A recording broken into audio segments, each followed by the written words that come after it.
Hello दोस्तों, मैं आज आपसे एक सवाल पूछता हूँ। क्या पहले आया, मुर्गी या फिर अंडा? और यह सवाल बहुत ही सालों से एक मिस्ट्री रहता आ रहा है और आज के इस वीडियो में हम यह मिस्ट्री को ब्रेक कर आपका इसका असली थियरी समझाएंगे। मैं हूँ साइनाथ। मैं हूँ मानव। तो आप सबका स्वागत है फैक्ट चैनल में। तो चलिए वीडियो के अंदर चलते हैं।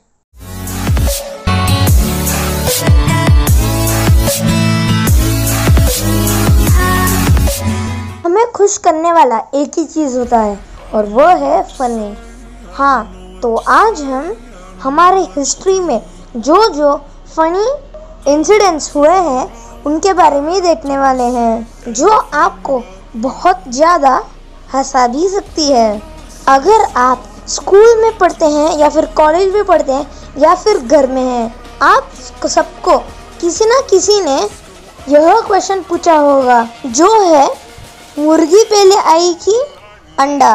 यह क्वेश्चन पूछने के बाद हम सब लोग बहुत ही कंफ्यूज्ड हो जाते हैं, क्योंकि अगर हम अंडा पहले आया बोलेंगे तो थोड़े लोग बोलेंगे कि मुर्गी से ही तो अंडा आता है, और अगर हम मुर्गी बोलेंगे तो थोड़े लोग बोलेंगे कि अंडा से ही मुर्गी आता है।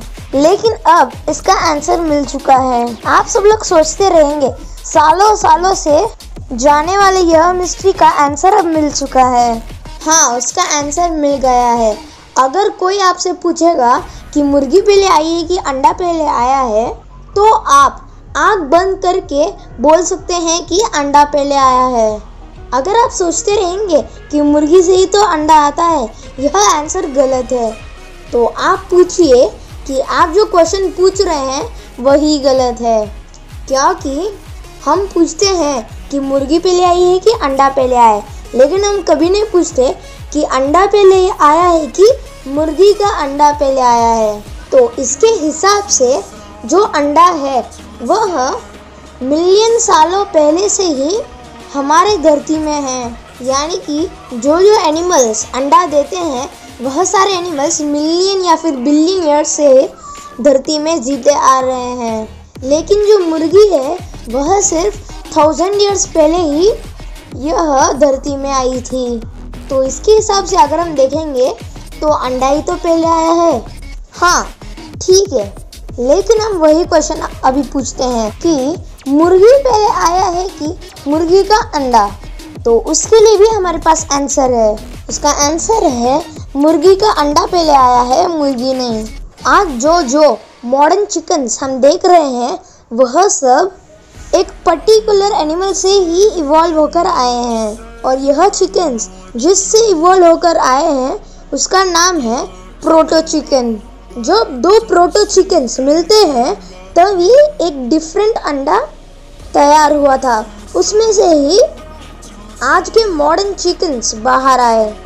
तो इसका आंसर भी पहला अंडा ही आया है। अगर आप पूछेंगे कि प्रोटो चिकन पहले आया है कि चिकन पहले आया है कि या फिर अंडा पहले आया है, इसके लिए आंसर ढूंढना थोड़ा मुश्किल है, लेकिन अगर हम रिसर्च करेंगे तो हमें इसका आंसर बहुत ही आसानी से मिल सकता है, क्योंकि प्रोटो चिकन जिससे इवॉल्व हुआ है वह बर्ड या फिर एनिमल का नाम हमें नहीं पता। हमारी दुनिया में तकरीबन 195 कंट्रीज़ है, और वह 195 कंट्रीज़ में सेम रूल ही रहना चाहिए, यह कोई बात नहीं है। यानी कि ऐसे कुछ रूल नहीं है कि हर एक देश में एक ही सेम रूल रहना चाहिए। हर एक देश में उनके पीपल के हिसाब से ही रूल बनाते हैं, और उनमें से बहुत सारे रूल्स बहुत ही अमेजिंग हो सकते हैं और थोड़े रूल्स बहुत ही फनी हो सकते हैं। तो ऐसे दो फनी रूल्स के बारे में आप देखेंगे। पहला रूल है केंटकी में, जो अमेरिका में मौजूद है। वहाँ का रूल है कि पीपल को एक साल में एक बार तो नहाना चाहिए, यानी कि 1 ईयर में एक बार तो बात करना चाहिए। तो आप सब लोग सोचते रहेंगे, मतलब केंटकी के जो लोग हैं वह नहाते नहीं क्या? लेकिन फिर भी केंटकी की गवर्नमेंट ने सोचा है कि हाइजीन एक और बढ़ाने के कारण ही उन्होंने यह रूल को लाया है। तो अब चलिए जॉर्जिया में ऐसे एक रूल है कि जो बहुत ही फनी है। चिकन्स तो जॉर्जिया में बहुत ही पालते हैं, लेकिन रूल तो ऐसे है कि वहाँ ओनर को चिकन का बहुत ही केयरफुली ध्यान रखना चाहिए।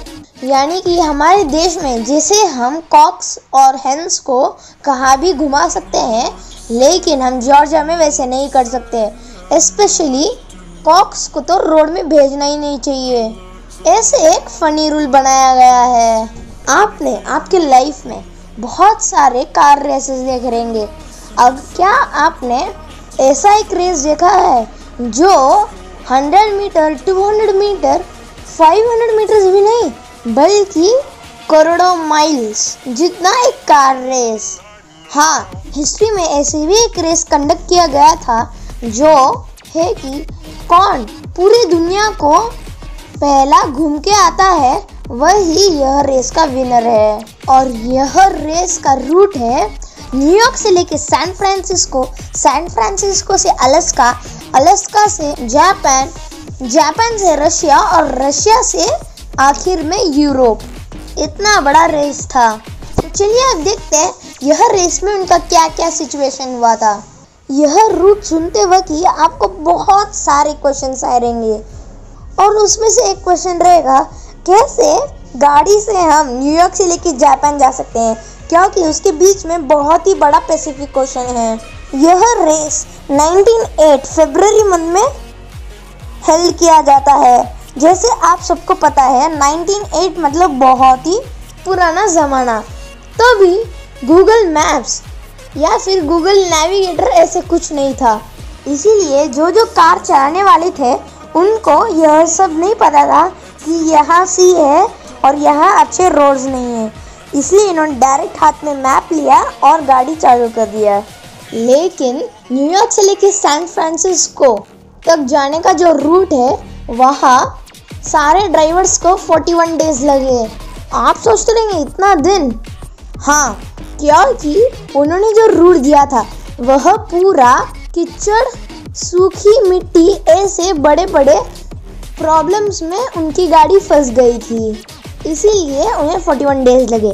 फिर जब वो सैन फ्रांसिस्को तक पहुंच गए तभी उन सब ने देखा कि आगे तो समुद्र है, हम कैसे इसके आगे जाएंगे। इसीलिए वह ड्राइवर्स में से एक जन ने जो इवेंट को हेल्ड कर रहे थे उनको फ़ोन कर पूछा कि इसके आगे हम कैसे जाए। तो उन्होंने कहा कि सैन फ्रांसिस्को से अलास्का तक एक शिप है, वहाँ अपना गाड़ी भी उस पर रख के अलास्का तक चले जाओ। फिर वह भी ऐसे ही शिप में जाकर अलास्का तक पहुँच गए। फिर जैसे वह लोग अलास्का पहुँच गए फिर वह ऑर्गेनाइजर्स ने कहा कि अलास्का से लेके जापान तक बहुत ही बड़ा एक ब्रिज है, और जैसे वह एक विंटर सीजन भी था इसलिए सारे ड्राइवर्स बहुत ही मज़े से जापान तक जाने की तैयारी कर रहे थे। लेकिन जैसे ही उन्हें पता चला कि वहाँ ऐसे कोई रूट ही नहीं है, फिर वह सारे ड्राइवर्स एक विलेज को गए। तभी उन्होंने यह सब बताया। तभी वो विलेजर ने कहा कि वह ब्रिज बहुत ही सालों पहले टूट चुका है। फिर वापस उन्होंने ऑर्गेनाइज़र को कॉल किया। फिर ऑर्गेनाइज़र ने कहा कि वापस शिप पकड़ के जापान तक जाओ। लेकिन यहाँ भी एक बहुत बड़ा ट्विस्ट है, जो है उस टाइम में जापान में कार्स नहीं थे, सिर्फ साइकिल्स थे, इसलिए कार चलाने जितना वहाँ रोड भी नहीं था।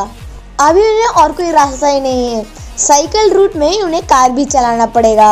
और जब जापान के वह छोटे से रोड में सब लोग कार चला रहे थे तभी जापान के लोग सब लोग वो गाड़ी के पीछे भागने लग गए। फिर उन्होंने हॉर्न सब बजा के देखा लेकिन कोई रुक रहा नहीं था, इसलिए उन्होंने ब्रेक लगाया। फिर जापान के लोगों ने पूछा कैसे आप इतना बड़ा साइकिल को चला रहे हो, यह साइकिल को कैसे चलाते हैं। तभी वह ड्राइवर्स को शॉक हो गया कि क्या इतने बड़े कार को ये लोग साइकिल बोल रहे हैं। फिर कुछ तो बोलकर वह जापान से रशिया तक पहुंच गए। जैसे रशिया में तो उस टाइम में बहुत ही हाईटेक टेक्नोलॉजी था और रोड भी बड़ा था, इसलिए वो लोग रशिया से यूरोप तक पहुंच गए। और एक अमेरिकन जब फिनिश लाइन तक जा रहे थे तभी एक पुलिस वाले आके वह कार को रोकने को कहा। तभी अमेरिकन ने कहा कि हम दुनिया को घूमकर एक रेस लगा रहे हैं और मैं अब फिनिश लाइन तक पहुंच गया हूं और रेस में हमें बहुत ही स्पीड चलाना रहता है, इसीलिए प्लीज़ साइड को हट जाए। फिर वो पुलिस वाले ने कहा कि नहीं, आपको मुझे फाइन भरना ही पड़ेगा क्योंकि आपने आगे का हेडलाइट ऑन नहीं किया है। फिर वह अमेरिकन को बहुत ही बड़ा शौक हो गया कि दिन में कौन हेडलाइट लगाएगा। फिर आर्ग्यूमेंट होने के बाद कैसे तो बचकर वह अमेरिकन निकल गया। 193 डेज के बाद वह अमेरिकन वह रेस में जीत गया। और ऐसे ही इतना बड़ा रेस ख़त्म करके आज का हमारा वीडियो यहाँ ख़त्म होता है। अगर आपने हमारे चैनल को सब्सक्राइब नहीं किया तो सब्सक्राइब कीजिए और शेयर कीजिए और भूलना मत हमारे इंस्टाग्राम और टेलीग्राम पेज को भी फॉलो करना।